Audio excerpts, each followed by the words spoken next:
on. She could charm the birds up the trees. Even if the factory owed the company a lot of money, she'd still get the bits we needed. She was absolutely brilliant.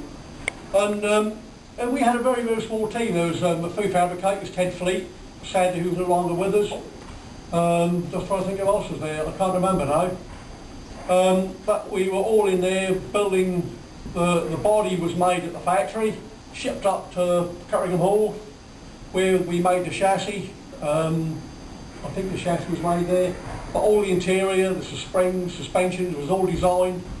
Tony Rod and Colin Chapman on the drawing boards, and basically the picture that went round was basically the very first Esprit that was running around the roads in Norfolk. I've seen threads on the "where's this car?" One of the ones we did at Jaro, but from memory, they never ever were ever put on the road. They were just complete stolen mock-ups. But after one particular episode that really made me laugh at Cuttingham Hall, this gentleman by the name of Ted Fleet was a model aircraft enthusiast. Every 5 minutes he was rebuilding his plane because he'd crashed the day before. In Cuttingham Hall, if you haven't been there, it was a bit like outside, massive, lovely big green fields, swimming pools, a lovely big hall. And I was in there using a high frequency welding machine doing something, and there was Ted Fleet building his aeroplane, and Tony Rod came in, engineering director. He came in and said, "Oh Ted, what are you doing?" He said, "I'm doing something really important, more important than this bloody car." He said, "I'm meant to be airplanes so I can fly at lunchtime." He said, "Oh," he said, he brought a drawing of a push rod for the brakes, because we had a lot of problems with the brakes at the time. And he carried on making his aeroplane. He left the drawing on the bench and Tony Rod walked out. I thought, it's truth, he's got more than I have. And a couple of 10 minutes later, he said, "Better do it now, I suppose." And he made this beautiful push rod to go with the master cylinder before lunch. Flew his aeroplane, crashed it, put the push rod in, and it was about a foot too long. It was, I say foot, it weren't any good, it didn't work.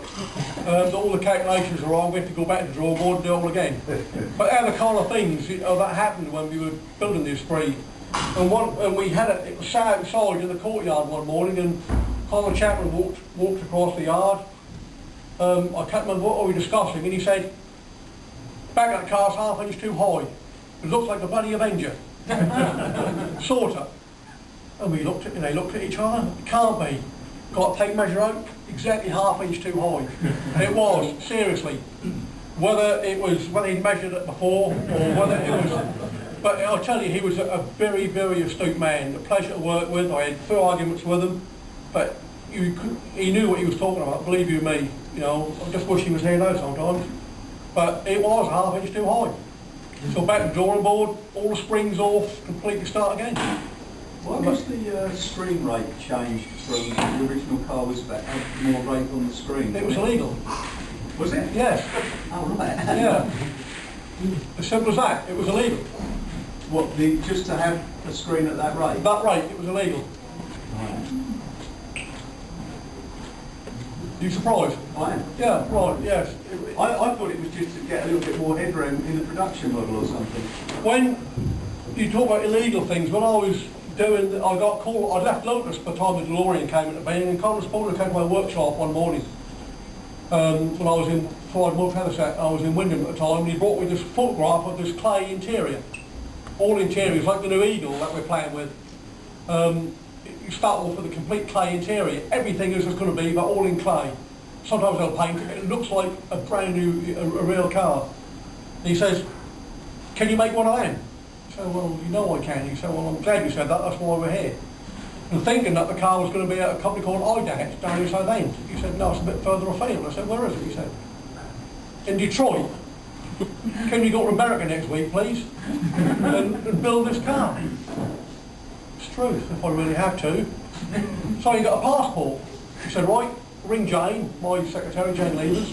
I rang her the next morning with all my details, and the very next day I got my passport with a visa in it for America, everything. And I went off to the States, did the car over there, came back, got involved in the production and development, And when I got back, the engineers had already put the tooling down for the seat moulds, for the seat frames, everything. So we trimmed the car, or the seat, to the spec they'd given us. We did an H-point check. Do you know what an H-point check is? It's you'll put the seat into the most weird position, and you'll get a mannequin, like a dummy almost, made out of metal. It's got like a big glass fibre torso, with a rod up the front, with all weights for the shoulders. It's got legs, feet, and a head. And you have to set this in the seat with certain pressures, and you've got an invisible box, 30mm long by 20mm high. And the H-point is the little tiny cross where your hip is. When you've taken measurements from the seat belt, the rear view mirror and everything, that H-point has got to be in that 30mm by 20mm high box, invisible box. And it was 4 inches above it. The DeLorean seat was 4 inches above it. And you think, Ruth, what have they done? So I scrapped thousands and thousands of pounds worth of tooling that they'd spent. And it really was thousands of pounds worth. So that it's no good, you can't sell it. So I went away, redesigned the suspension, remodelled all the foam, still keeping the same visual effect that Cesario would style the interior on. Got it so that the H-point was in the box. Went to Colin Chapman and said, this is what you've got, this is what you need, this is what you're going to have to scrap. This is what you need to do to make the car, because at the moment it's illegal and you can't sell the car. It's pointless going any further with the car. Oh, okay. The next day I got a message to go to the boardroom. And you think, well, what do you want me there for? And I was standing outside and there was a couple of Americans there and was saying, who the hell is Nick Fulcher? I thought, oh, keep your mouth shut. I went into the boardroom. There was George E. DeLorean, Colin Chapman, Tony Rudd, Freddie Bushell, Barry Wills, all the people relating to the DeLorean project, and loads of buyers and everybody else. And didn't have a clue what I was going in there for, completely cold. I wasn't given a clue to what I was being called up before the court, if you like, for. And Mr. Bushell stood up and explained who I was and said, here, I'll explain the situation about the seat. I thought, oh, thank you very much. So behind me was the complete full-scale side elevation of the car with the person sitting in the seat. I just explained to them what the situation was, that they were 4 inches high, it's illegal to sell the car, you can't produce the car as it is, and what are you going to have to do? And I just said to everybody when I'd finished, any questions? And they all just looked like you, blank. Nobody said a word. I said, are you sure?